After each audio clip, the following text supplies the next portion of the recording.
네, 반갑습니다. 도원쌤입니다. 오늘은 사회과학 현상과 수학의 연역적 공리체계라는 이름으로 나름 페이퍼를 한번 작성해 봤습니다.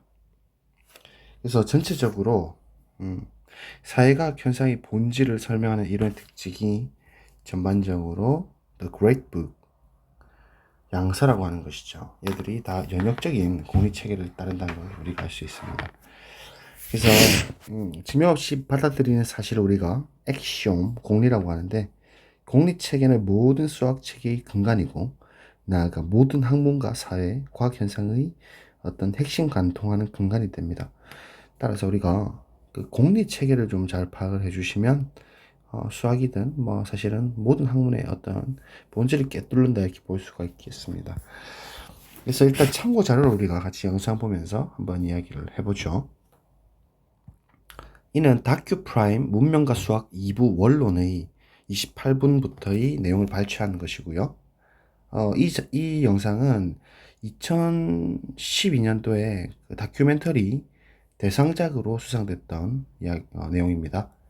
한번 한 10분 정도 일단 먼저 보고 이야기를 또 나눠봅시다.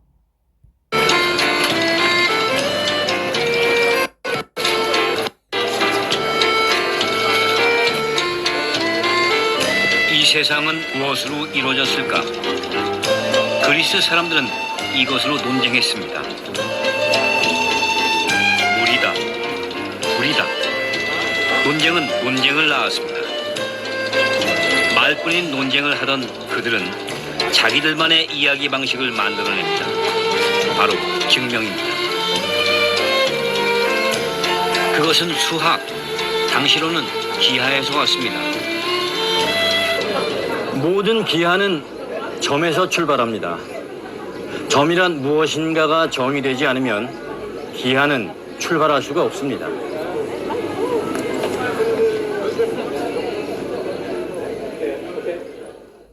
우리는 이걸 점이라고 합니다.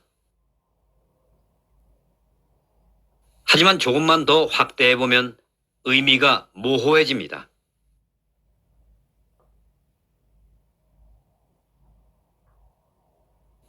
이건 점일까요? 원일까요? 수학에서 점은 실제로 존재하는 것이 아닌 추상적인 논리의 개념입니다. 점이란 무엇인가 알아는 주제에만 그리스의 수많은 학자들이 매달렸습니다.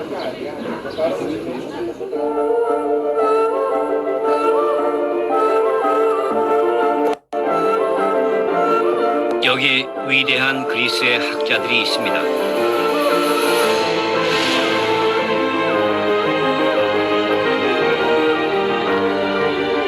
맨 처음 점을 정의한 사람은 피타고라스입니다. 점은 위치가 있는 단자라고 했죠.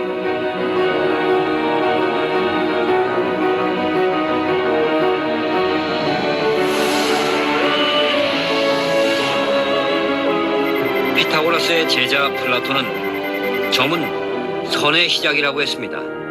그래서 점을 쪼갤 수 없는 선이라 불렀죠.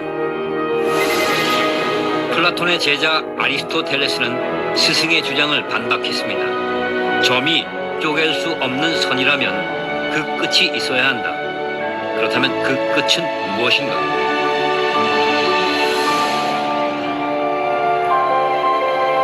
유클리드는 이전에 철학자들이 인정하던 설을 그대로 인용했습니다. 그래서 얻은 결론은 이것입니다.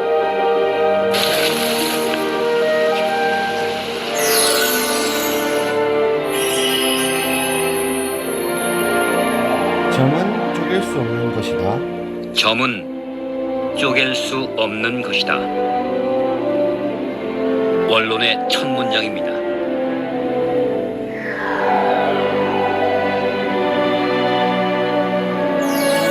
그리고 선, 면. 원론은 23가지 정의를 나열하면서 시작합니다.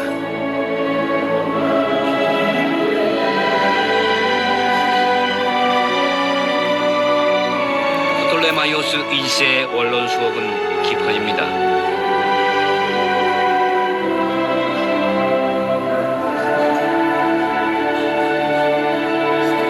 23가지 정의는 유클리드 혼자만의 것이 아니라 그리스 시대 전체가 내린 것이죠. 유클리드는 이 정의를 이용해 왕에게 증명하는 법을 가르칩니다.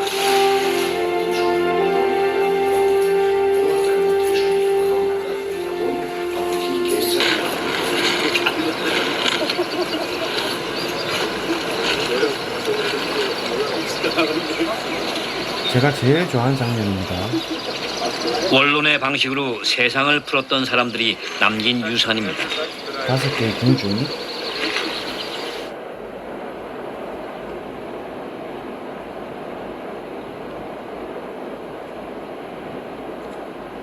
주춧돌을 시작으로 돌을 하나씩 쌓아 올려 완성한 전체는 그리스인의 사고를 닮았습니다.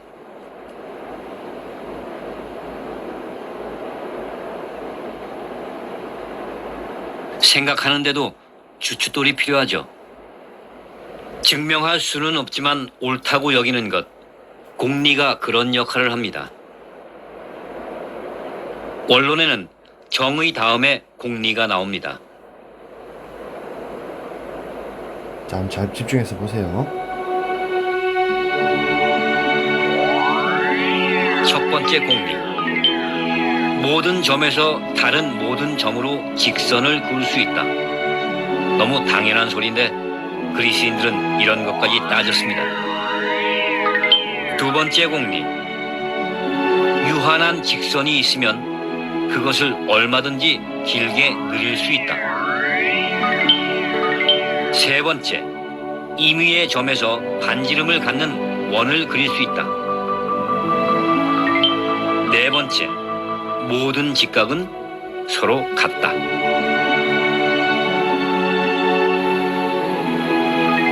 그리고 다섯 번째, 평행선은 영원히 만나지 않는다.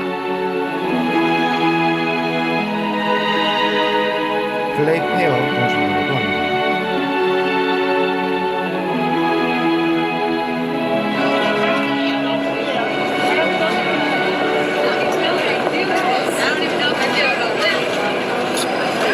그로부터 2000년이 지났지만 아직까지 원론은 우리 삶에 영향을 미치고 있습니다.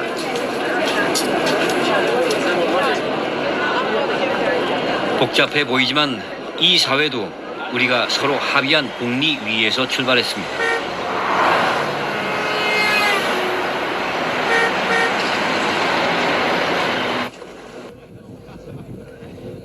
뉴욕 항구에 세워진 세상. 이 조상은 미국 독립을 상징합니다. 왼손에는 독립선언문을 들고 있죠.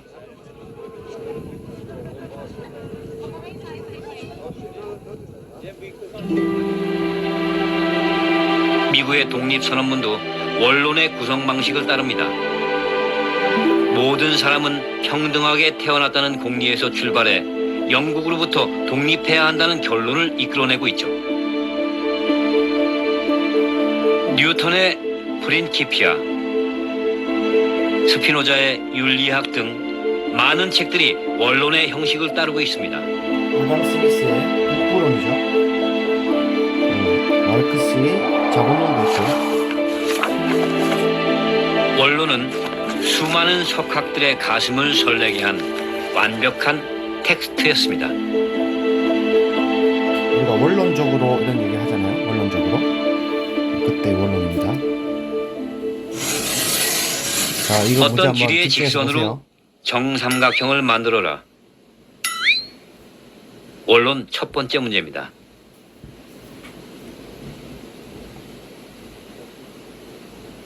그냥 그려놓으면 되지 않을까?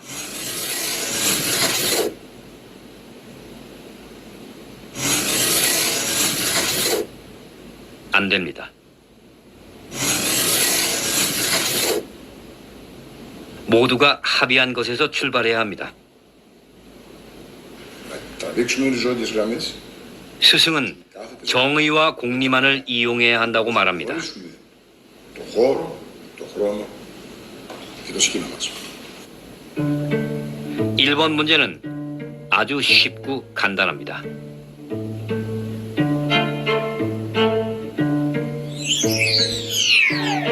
5개의 공리가 있다는 한번 풀어보세요. 됐어요? 건 기억하시죠? 먼저 3번 공리.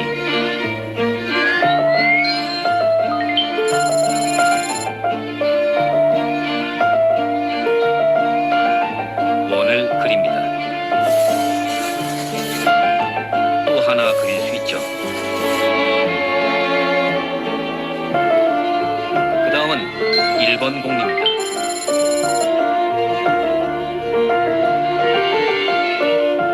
이 점에서 이 점을 연결합니다.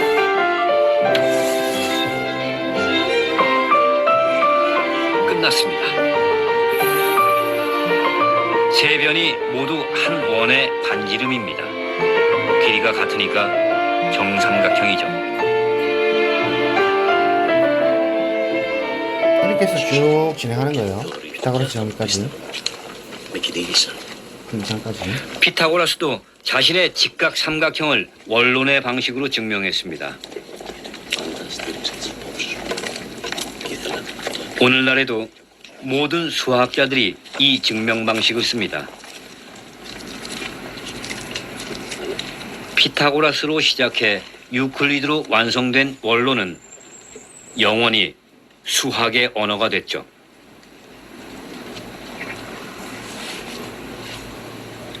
성경 다음으로 많이 읽힌 책입니다. 원론은. 수업을 마치고 왕은 묻습니다.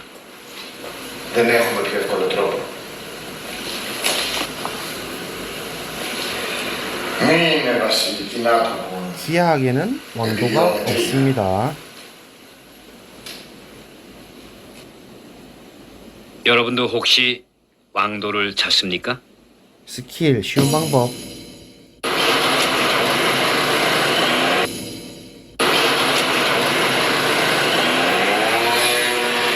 고대 그리스를 만든 위대한 학자들을 아테네 골목에서 만났습니다.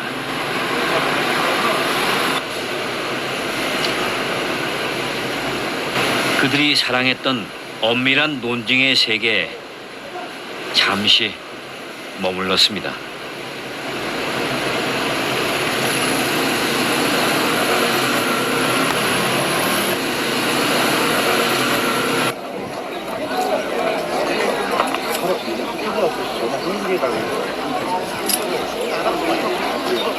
그리스 시대의 증명, 그것은 논리의 계단을 하나씩 하나씩 밟아 올라가는 과정입니다.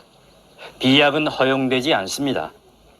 완벽한 논리의 완성은 각 단계마다 엄정함을 요구합니다. 수학의 연역적 하나를 체계죠. 건너뛰거나 빠른 길은 따로 없습니다. 이런 시대 정신이 고대 그리스라는 문명을 만들었죠.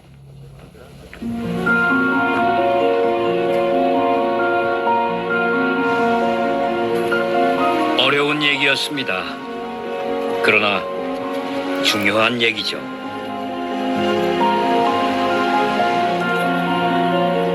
전 세계 수많은 사람들이 여전히 그리스를 찾습니다. 그들이 찾는 건 지금이 아니라 2500년 전의 고대 국가 그리스입니다. 그리스의 정신입니다. 네, 다시 돌아왔습니다. 사회과학 현상과 수학의 연역적 공리체계. 가장 핵심을 관통하는 내용을 한번 봤는데요. 선생님 생각할 때 수학이든 사실은 모든 학문의 본질이기 때문에 이 체계를 이해를 하는 자와 그렇지 않은 자 사이에서는 엄청난 갭 차이가 있을 거라고 저는 보고 있습니다. 그래서 제 블로그에도 급훈이라고 해놓고 기본 충실 적어놓은 것도 사실 다 여기서 왔다라고 볼 수 있는 것이죠. 그래서 크게 오늘 한번 보면 저도 이번 기회에 사회 공부도 좀 했거든요. 제가 또 지인들이 사회쌤들이 많아가지고 방금 봤던 원론 결국은 이렇게 5개의 공주를 통해서 쭉 진행하는 거.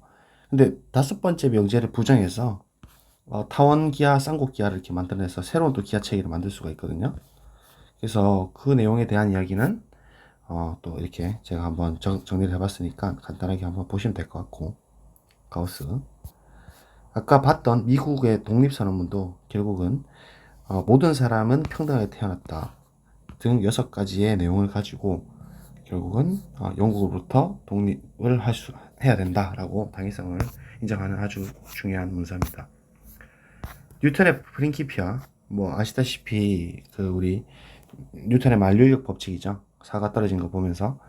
그래서 그걸 이제 이론을 풀어나가는 과정이 결국은 프린키피아에서도 이렇게 일정의 기하 원론을, 그리고 공리체계, 원뿔곡선 정의, 이렇게 해서 어떤 공리체계를 가지고 쭉 진행해서 만류인력 법칙까지 설명을 해나가는 과정입니다. 그렇죠? 또 데카르트 철학의 원리, 물론 데카르트가 뭐 직교 좌표계를 팔이 앉은 걸 보고 이제 발견한 사람도 유명하지만 또 엄청난 또 철학자이기도 하죠. 나는 생각한다, 고로 존재한다. 그래서 이걸 이제 기반으로 해가지고 뭐 신의 존재를 증명해내고 진리성 확보하기 위한 발판을 마련해가지고 뭐 근대 철학의 아버지라고 부르고 있고. 그래서 결국은 데카르트의 방식을 그대로 이제 따온 게 바로 이제 소피스트인데, 소피스트가 아니고 누구지? 스피노자 윤락인데, 소피스트래. 일부의 인간의 인식의 원리에 관해서 이렇게 해서 원리 1, 뭐 2, 이렇게 몇 개 제가 적어 와봤는데, 이렇게 이제 기본 공리를 가지고 철학적인 논증을 이제 해나가는 거예요. 자유의지도 이야기 나오고, 뭐 제가 신에 대한 이야기는 잘 모르지만 어쨌든 뭐 읽어보니까 재밌던데 한번 보세요. 스피노자 윤리학, 이 내용들은 제가 링크로 그 댓글에다가 넣을 테니까 곧바로 뭐 이게 뭐 그 뭐지 요새 말하는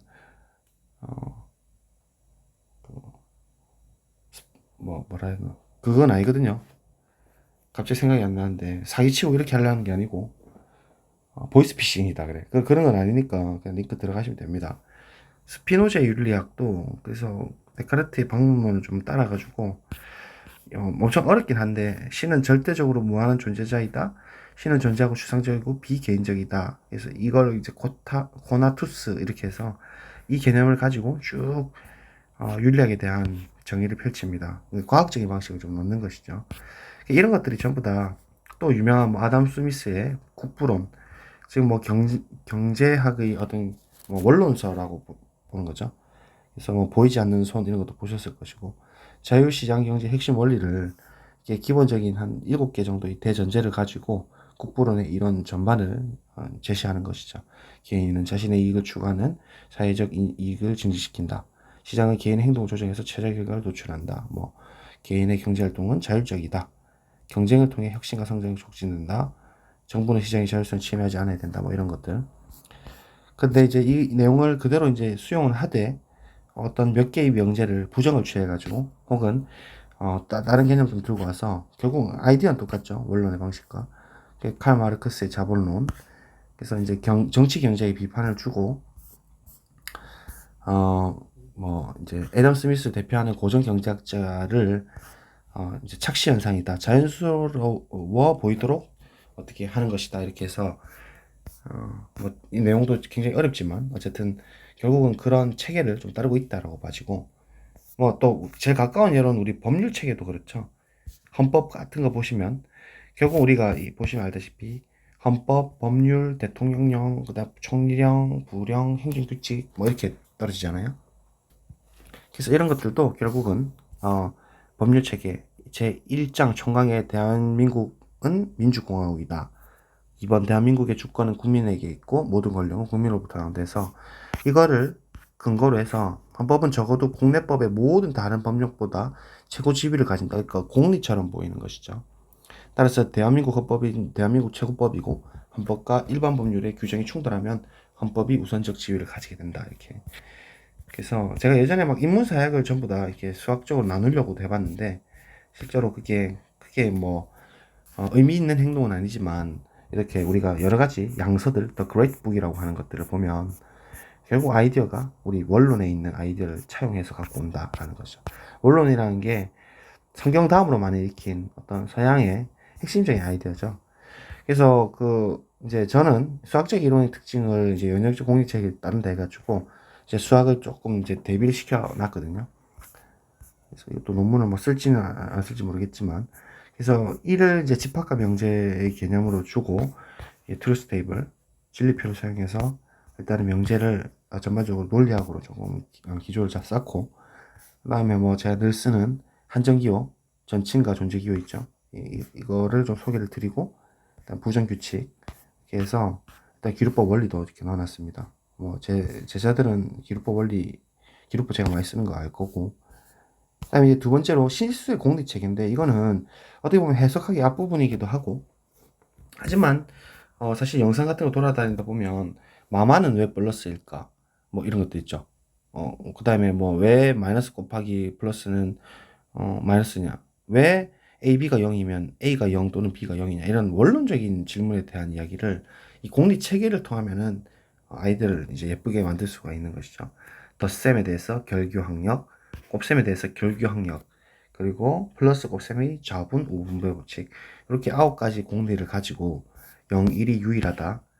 그 다음에 뺄셈과 나눗셈을 이렇게 덧셈을 역원으로 정의하고, 기본 정리 1을 7번, 9번, 3번, 7번 써가지고 a 곱하기 0이 0을 만족한다는 것도 이제 공리만 가지고 증명을 이렇게 해내갈 수 있는 것이죠. 정리 2도 보시면 아주 우리가 기본적으로 알고 있는 사실들인데, 이걸 다 형식적인 체계로 돌리는 거예요. 정리 3번도 마이너스 a는 a가 된다라는 것도 역원 정의로부터 이렇게 쭉쭉쭉. 마이너스 a가 마이너스 1 곱하기 a인 것도 이렇게 정확하게 엄밀하게 보일 수가 있다라는 거예요. 대우법도 뭐 증명이 가능한 것이고, 그 다음에 정리 11번 아까 a, b가 0이면 a가 0이거나 b가 0이다. 이런 것도 제가 다음번부터는 요거를 좀 하나씩 좀 천천히 해드릴 거고, 오늘 전체적인 프리뷰를 해드릴 건데, 복소수도 똑같이 이 아까 실수의 형식이 깨지지 않도록 덧셈 결규학력, 곱셈의 결규학력이 만족하도록 연산을 어떻게 정의할까에 대한 문제니까, 플러스 연산에 대해서 이게 지금 어제 이거 치다가 죽는 줄 알았는데 이 파란색 플러스는 이 a 플러스 bi 꼴을 연결해 주기 위한 플러스 연산자고, 그냥 빨간색 덧셈은 이제 복수수끼리 더하는 덧셈. 근데 우리가 실제로는 구별하지 않고 쓰고 있죠. 그 다음에 검은 색깔 덧셈은 실수의 덧셈입니다. 그래서 이제 어떻게 하면 얘가 연산이 정의할 수 있겠냐, 너무 후보가 많이 있지만 자연스럽게 실수부끼리 허수부끼리 더하게 되면 정리 1번, 즉 아까 가로 1번이었던 결합법칙을 이렇게 성립시킬 수가 있다라는 걸 좀 엄격하게 제가 색깔 다 다르게 해서 가독성 있게 좀 증명해 봤거든요. 그래서 그러면 저 정의가 일단은 결합은 성립을 하더라, 덧셈이. 교환도 해보니까 되더라, 저 정의가. 영원, 그러니까 항도원은 0 플러스 영하로 택하니까 모든 알파에 관계없이, 복수수 관계없이 자신을 만들어 주더라. 그 다음에 알파가 던져질 때마다 요거는 자연스럽게 실수의 요건들로 각각 구성해서 더하니까 위에서 정의했던 복소수에서의 영원, 즉 0-0i가 떨어지더라. 따라서 각각 의존해서 존재하더라 라는 역원에 대한 개념. 복소수 연산, 곱셈 연산도 사실은 우리가 자연스럽게 실수부끼리 곱하고 허수부끼리 곱해가지고 AC는 AC 더하기 BDI 이렇게 정의할 법한데, 실제로 그렇게 했을 때 8번, 즉 역원에 대한 공리를 만족하지 못하기 때문에, 그래서 이 얘가 이제 별로 좋은 연산이 안 되는 것이고, 최구조를 맞춰주기 위해서, 즉 9개의 공리를 맞춰주기 위해서 부득이하게 AC-BD 그리고 AD 더하기 BCI로 실수부 허수부를 조금 복잡하지만 마치 전개하듯이 해서 연산을 정의하면 일단 곱셈에 대한 결합 이렇게 보시다시피 성립하고, 곱셈에 대한 교환 성립하고, 곱셈에 대한 항등원이 1 플러스 0i가 됩니다.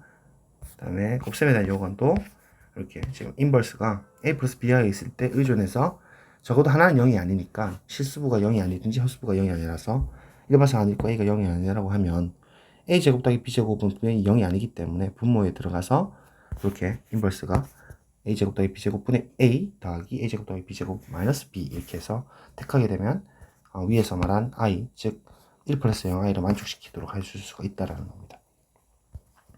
그래서 곱셈 연산도 잘 정의가 됐고, 복소수에서 뭐 분배 법칙은 이제 아주 자연스럽게 또 똑같이 보일 수 있기 때문에 결국은 이 구조를, 실수의 어떤 형식적인 구조를 깨트리지 않게 하기 위해서 공리 체계에 맞춰서 우리가 연산이 정의가 된다는 걸 알 수가 있죠. 되겠습니까? 또 이 외에도 사실은 이제 함수도 이게 가능한데요. 이것도 다음에 한번 설명을 드릴게요. 함수의 개념은 이제 크게 이렇게 우리가 개념도를 제가 한번 그려봤는데 볼 수가 있고, 교과서 설명이랑 그다음에 이제 어떤 아까 방금 봤던 집합, 명제의 어떤 이론적 설명으로 보면 well-defined, 유일성과 존재성을 만족시킨다는 거죠. 이런 게 뭐 사실 기호적으로 우리가 for all을 썼다 뿐이지 사실 뭐 고교 과정에 다 있는 내용이죠. 그죠? 그래서 예제 1번 함수가 아니다를 한 명제해봐라 이러면 유일성이 아니다를 부정해보고 존재성이 아니다를 부정해봐서 실제로 그림상에서 어떤 예로서 양다리가 돼서 1번이 안 되든지 밖에 튕겨나가든지 3번에 대한 어떤 대응값이 없든지 이렇게 해서 부정명제를 보일 수가 있고, 상등도 모든 각각의 원수에 대해서 전부 다 같을 때로 정의한다. 그래서 동치관계 어떤 개념으로서 상등을 새롭게 정의할 필요가 있다. 이게 뭐 대표적인 얘기고, 예제를 통해서 1대1 함수 그 다음에 위로의 함수 이런 거 잘 아실 테니까 한번 보시면 될 것 같고, 그죠? 1대1 함수가 교과서에서는 x1, x2가 다르면 fx1과 fx가 다르다 이렇게 표현하는 거를 그냥 대우명제 아까 우리가 트루스 테이블로 보였잖아요. 그걸 통해서 정의를 해도 나쁘지 않다. 그런 얘기고, 1대1 함수가 아니다를 이제 한번 위에 그림이랑 결부시켜 봐라 했고, 그 다음에 이제 위로의 함수, 전사함수라고 하죠. 이 녀석이 왜 이미 y에 대해서 어떤 x가 있어서 fx equal y로 정의될 수밖에 없는지를 집합의 이론으로 숫자적으로 설명을 해놨습니다. 그래서 부정규칙 이용해가지고 위로의 함수가 아니다가 그림 예시에서 어떻게 택하는지 이제 생각해보면 F1, F2, F3을 들고 와서 어떤 H 역시 Y상에서 A 혹은 C를 택하면 위로 함수가 아니게끔 이렇게 이제 볼 수가 있다는 거죠. 이 명제의 해석이 중요한 겁니다. 그래서 1대1 대응인 거 이제 보이는 방법에 대한 이야기도 좀 해야 하는데, 요는 중요한 점은 라입니다. 라. 함수의 공리를 제가 이렇게 만들어 봤고요. 함수 전체 집합을, 물론 실함수입니다. 원래 이제 멱집합 F 물결을 쓰는데 그냥 우리가 가독성 있게 F, 라지 F라고 두고 0점 같지 않는 집합, 그러니까 모든 X에서 fx가 0이 아닌 그러한 F들 다 모아온 것을 우리가 F5라고 하고, 그럼 얘는 당연히 F에 대한 부분 집합이고, 그다음 1대1 대응함수 스페셜 그룹이라 해가지고 FS라고 한번 정의를 해봤어요. 1대1 대응함수. 그랬을 때 가로 1번부터 4번까지는 덧셈의 연산에 대해서 결교항력, 그 다음에 점은 실제 우리가 곱셈이라고 부르는 것이죠.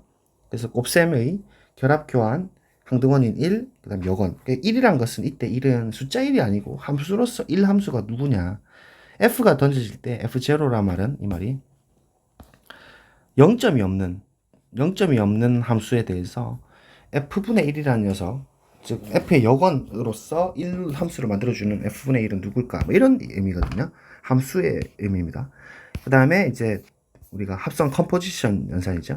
합성 연산, 덧 프로덕트, 덧 연산에 대해서 교는 안 되죠. 원래 교환은 합성에 대해서 안 되는 게 바로 보일 테니까. 그 다음에 1은 아이덴티티, 그러니까 항등 함수가 되는 것인데, 그 다음에 여건에 대한 어떤 존재성은 사실 fs 1대1 대응함수가 될 때만 우리가 f 인버스가 존재를 하는 것이죠. 그래서 이제 역함수의 개념이 여기서 나온다는 거예요.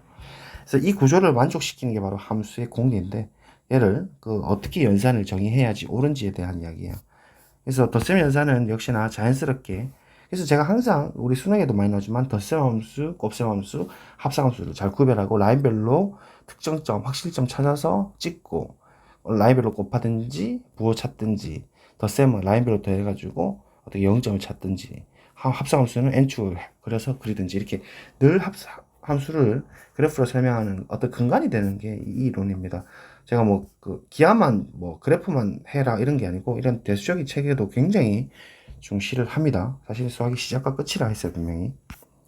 이 덧셈 연산을 이렇게 이제 자연스럽게 함수 값의 합으로, 우리가 이 덧셈은 실수에 대한 덧셈이고요, 왼쪽에 대한 함수에 대한 덧셈을 실수에 대한 덧셈으로 정의한다는 얘기입니다. 자연스럽게요. 아주 내추럴하게 정의를 해버리면 정리 1, 결합에 대한 함수에 대한 결합이죠. 이 등호가 함수의 등호예요. 그렇기 때문에 모든 x에 대해서 결합 법칙이 이제 결국 실수의 합으로 이제 바뀐다는 얘기고, 정리 2도 실수의 교환 법칙에 의해서 이루어지는 것이지만 함수로서 교환은 성립을 하더라는 거죠. 함수를 어떤 대상의 원소로서 본다는 얘기입니다. 그럼 대체 덧셈에 대해서 0, 1, 즉 항등원 누군가 있을 때 그냥 상수함수 0으로 잡는 것이죠. 여건도 덧셈에 대해서는 이미 우리가 주어진 fx가 있으면 그 녀석의 부호만 바꿔준 걸로 마이너스 fx로, 이게 이제 실수에서의 역수인 거잖아요. 덧셈에 대해서 마이너스 fx가 걔로 함수의 마이너스 f를 정의해 줄 수 있다. 곱셈 연산도 그래서 자연스럽게 함수 값끼리 곱하는 것으로 우리가 즉 곱셈 연산을 우리가 이제 정의를 내리면 결국은 결합 다 된다는 거죠.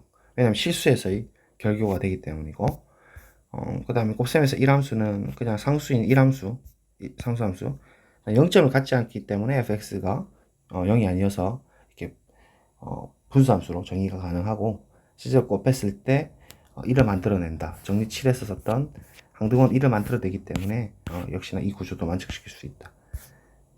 분모법칙은 뭐 클리어한 부분이고, 이제 합성이 중요한데, 그죠? 합성은 사실 함수가 well-defined 되는지를 먼저 따져줘야 되는 것이죠. 물론 곱셈도 다 따져줘야 되지만 사실 자연스럽기 때문에 합성 연산에 대해서는 아까 함수의 정의를 우리가 내렸던 유일성과 존재성이 되는지를 체크해 보시고, 그러면 이걸 증명하는 가운데에서 f의 함수, 즉 f의 유일성과 존재성, g의 유일성과 존재성을 적절히 사용해주면 g 합성 f라는 함수에 대한 어떤 유일성에 대한 이야기. 즉 보시면 x1, x2를 x에서 뜨고 왔을 때 g 합성 f의 x1과 g 합성 f의 x2는 같다가 보여지니까 일단 함수 첫 번째 유일하게라는 이야기가 가능하고, 대응된다는 얘기도 결국은 f하고 g 각각의 존재성으로부터 결국은 대응이 된다는 거죠. z라는 것으로. 그래서 이제 함수가 된다는 걸 먼저 밝혀주고 이제 공리를 따져야 되는 거예요. 그래서 함수 f하고 g가 주어졌을 때 아까 일단 결합은 뭐 합성 연산에 대해서는 클리어하고, 이건 뭐 조건이 필요한 것도 아닙니다. 특히 실함수일 땐 더 그렇고, 정리 11도 이 i라는 녀석을, 즉 항등원을 우리가 잘 아는 y는 x죠. 그래서 y는 x랑 합성함수는 뗄래 뗄 수 없잖아요. 얘를 이제 항등원으로 연산으로 정의가 되면 보시다시피 이 fi랑 그 다음 if가 f를 만족하는 자기 자신 있는 그대로 만들어주는 구조를 만들어낼 수가 있고, 이제 정리 12는 역원에 대한 이야기인데, 이 역원이 실제로 역함수에 대한 개념이죠. 근데 역함수의 조건이 결국 1대1 대응함수가 되어야 위로의 함수가 되면서 1대1이 되기 때문에 y상의 임의의 원소에 대해서 어떤 x를 유일하게 택해가지고 fx를 y로 만들 수 있기 때문에 거꾸로 화살을 뿌리는 게 가능하다는 거죠. 즉 g라는 녀석이 gy 이꼴 x로, 만약에 fx가 y로 주었을 때 gy를 x로 이렇게 함수를 만들어낼 수 있느냐의 문제인데, 걔는 1대1 대응함수라는 조건이 있을 때는 가능하다는 것이고, 그래서 이제 이렇게 정의를 해버리면 제가 1번, 2번, 3번, 4번으로 표시했지만 이 g라는 것은 잘 정의되고, 두 번째로 1대1 대응함수가 되면서, 세 번째로 f 합성 g랑 g 합성 f가 서로 교환이 되면서 그 연산 취하게 되면 아이덴티티, 그러니까 항등함수가 나오고, 네 번째로 유니크, 유일하다. g는 f에 의존해서 딱 하나밖에 없기 때문에 기호로 f에 의존한 기호로 쓸 수 있는 거죠. 그래서 f 위에 마이너스 2다 쓰고 f 인버스 역함수다라고 표기할 수 있는 것입니다. 그래서 첫 번째는 well-defined에 대한 이야기, g가 함수가 된다는 걸 증명했고, g가 1대1 대응함수라는 걸 지금 두 번째에서 증명을 했고, 그 다음에 세 번째 이 합성 연산에 대해서 역원 관계다라는 걸 보이고 있고, 네 번째는 이러한 g는 유일하다 해서 결국 보여버리는 것이죠. 그래서 정리 13이 조금 길긴 하지만, 정리 12가 좀 길긴 하지만, 결국은 이 공리 체계를 다 만족시키려 하다 보니까 우리가 자연스럽게 알고 있는 덧셈 함수, 수능에 맨날 나오죠. 뭐 당연히 뭐 학문적으로 중요하고, 곱셈 함수, 합성 함수에 대한 이야기를 사실 1학년 때 조금 뭐 깊이 있게 봐두면 좋지 않았을까라는 생각도 듭니다. 이게 뭐 제가 지식 잘난 척하고 이렇게 하려는 게 아니고, 이걸 정확히 알고 모르고는 좀 큰 차이가 있을 거라고 저는 생각을 합니다. 그래서 예제 1번도 이제 문제를 이렇게 만들어 봤고, 이것도 다음 시간쯤에 한번 제가 이렇게 천천히 한번 진행을 해볼게요. 그래서 이렇게 재미있는 성질들을 우리가 확인해 볼 수 있고, 증명도 다 할 수 있고요. 그죠? 이렇게. 미리 보고 싶은 사람 좀 봐도 됩니다. 예제 2번도 이제 만들어 봤는데, 역함수의 성질로 해가지고, 기억니 디귿. 이런 거 시험에 내면 재밌겠죠? 그래서 이렇게 참, 거짓, 참으로 이렇게 한번 만들어 봤습니다. 그죠?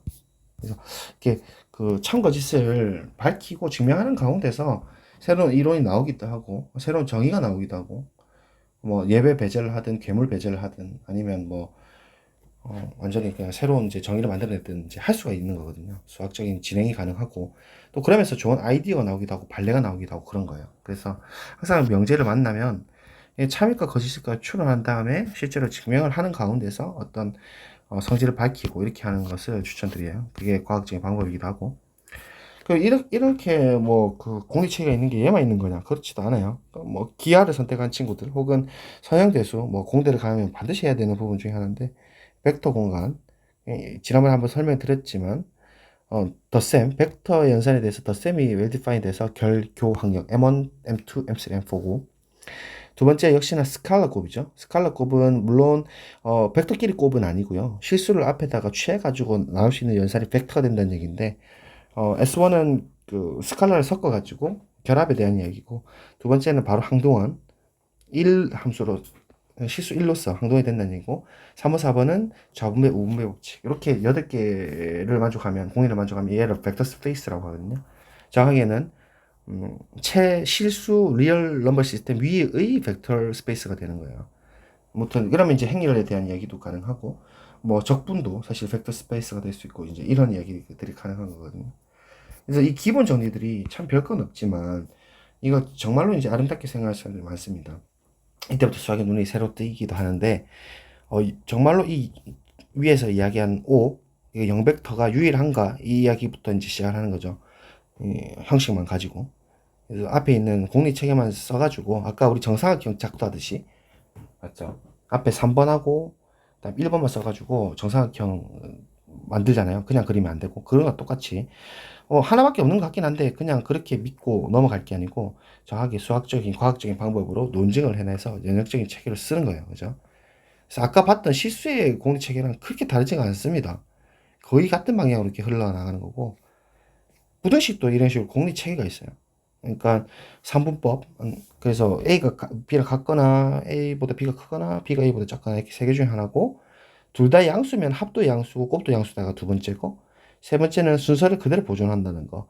요걸 가지고 이제 많은 성질들을 이야기했어요. A가 B보다 크다도 사실은 원래는 A 빼기 B가 양수일 때를 정의하는 것이고 이런 식으로. 그다음에 다 뭐 A가 양수고 이면 이제 마이너스 A는 음수가 되고 뭐 이런 것들도 별거 아닌데 이 순서 공리를 탁탁 차근차근하게 쓰면 절대값도 얘기할 수 있고 뭐 우리 정리 1만 딱 보시면 그냥 우리 잘 아는 거잖아요. 마이너스 곱하면 부동만 바뀌는 거. 근데 이런 것들도 다 이제 순서 공리를 사용해 가지고 다 밝힐 수가 있는 거예요. 사실 고등 1학년 과정에서 실수와 그다음에 뭐 실수의 성질 파트에서 나오는 부분이죠. 집합과 명제에서. 그래서 가로 5번, 정리 5번도 뭐 잘하는 내용. 조밀성에 대한 얘기죠. 그래서 이렇게 또 천천히 진행해서 보시면 되게 재밌을 텐데 이거를 다 제가 설명드릴 수 없어서 오늘 좀 프리뷰만 간단하게 해드린 건데요. 그래서 우리가 이 두 번째 수학에 대한 1번, 6번 이외에도 극한의 완비성 공리, 다항식과 정수환, 그다음 뭐 점집합 위상수학의 공리적 정의 있죠. 오픈셋을 가지고 이미 오픈셋이 오픈셋이다. 그다음에 유한교집합이 또 오픈셋이다. 이걸 가지고 공집합과 전체집합은 오픈셋이다. 이렇게 특징적인 사실을 추출해 가지고 공리화시켜서 이제 위상수학을 만들어 나가잖아요. 이런 책에 다 그래요. 비유클리드 기하도 5번째 공주만 이제 부정취해서 뭐 타원이든 쌍곡이든 똑같은 나머지를 가지고 똑같이 진행시켜버리는 기하적인 구조죠. 확률론도 뭐 사실은 확률 수학이 아니다 이렇게 볼 수도 있겠지만 콜모고르프라든가 그 전에 또 많은 사람들이 공리화 시켜가지고 확률의 어떤 기본적인 성질을 추출해서 걔로부터 또 진행을 시킬 수가 있습니다. 이산 수학도 마찬가지고 수열의 정수 정렬성 공리 이것도 뭐 수열 파트 제가 자주 해드리지만 뭐 완비수 공리도 한 번씩 해드리고 그죠 극한에서. 그래서 제가 그냥 공리를 막 잘난 척하고 어렵게 하려고 하는 게 아니고 수학의 핵심이 되고 이거 여러분들이 나중에 길을 밝히는 빛이 될 거라 생각하고 욕을 먹어가면서까지 하는 건데 이거를 조금 또 도움이 되는 사람도 많거든요. 사실은 뭐 수리 노술로 사실 대학을 가는 제자들이 이제 매해마다 많이 늘고 있고 뭐 연락도 따로 받고 있고 막 그때 쌤 증명 이렇게 안 해줬으면 큰일 날 뻔했다. 그다음에 또 논술 문제를 받아서 막 풀고 있는데 쌤 수업 시간에 했던 내용들이 너무 생각이 많이 났다 이런 얘기를 해요. 그래서 지금은 막 힘들고 이렇게 해도 언젠가는 빛을 발할 거라고 저는 믿어 의심치 않으니까 저를 잘 따라오셔도 됩니다. 알겠죠? 그래서 그 결론 내자면 그래요. 사회과학 현상의 본질을 설명하는 이론과 이 단어의 수학 이론의 공통적인 특징이 결국은 연역적 공리 체계를 따른다는 점인데, 본질적으로 수학에서 다루는 연역적 공리 체계가 모든 학문의 어떤 근간이 된다는 점. 이것이 우리가 수학을 공부해야 되는 이유다. 이렇게 제가 결론 짓고 싶어요. 우리가 수학 공부를 왜 하느냐? 맨날 물어보면 계산 잘하려고, 극대값 구하려고요. 뭐 합리적인 판단을 하려고요. 유희니까요. 정신세계의 아름다움이니까요. 라고 뭐 다들 이야기를 하고 이제 좋게 이야기도 할 수도 있죠. 뭐 훌륭한 평가 도구일 수도 있다. 수학을 잘하면 다른 과목도 잘할 것 같다. 물론 그런 것들도 있지만 결국은 이런 그 어떤 기본적인 학문의 틀인 것이죠. 이 수학에 대한 아이디어가, 그죠? 그래서 이렇게 결론 짓고 오늘 일단 마무리하도록 하겠습니다. 네. 네, 들어주셔서 감사하고, 요 내용은 제가 다시 한번 더 말씀드리지만 댓글에 링크로 넣어놓을 테니까 관심 있는 사람들은 한번 참고하시면 되게 도움이 많이 될 거거든요. 그리고 또 뭐 잘못된 부분, 오탈자 있는 부분은 지적해 주시면 제가 또 10분 참고하도록 하겠습니다. 이건 조만간 논문으로도 한번 작성해 보려고 하는 내용이니까. 그렇죠? 결국은 우리 모든 사회과학이, 수학이 다 한데 묶여 있다라는 내용입니다. 네, 들어주셔서 감사합니다. 안녕히 계십시오. 바이바이. 감사합니다.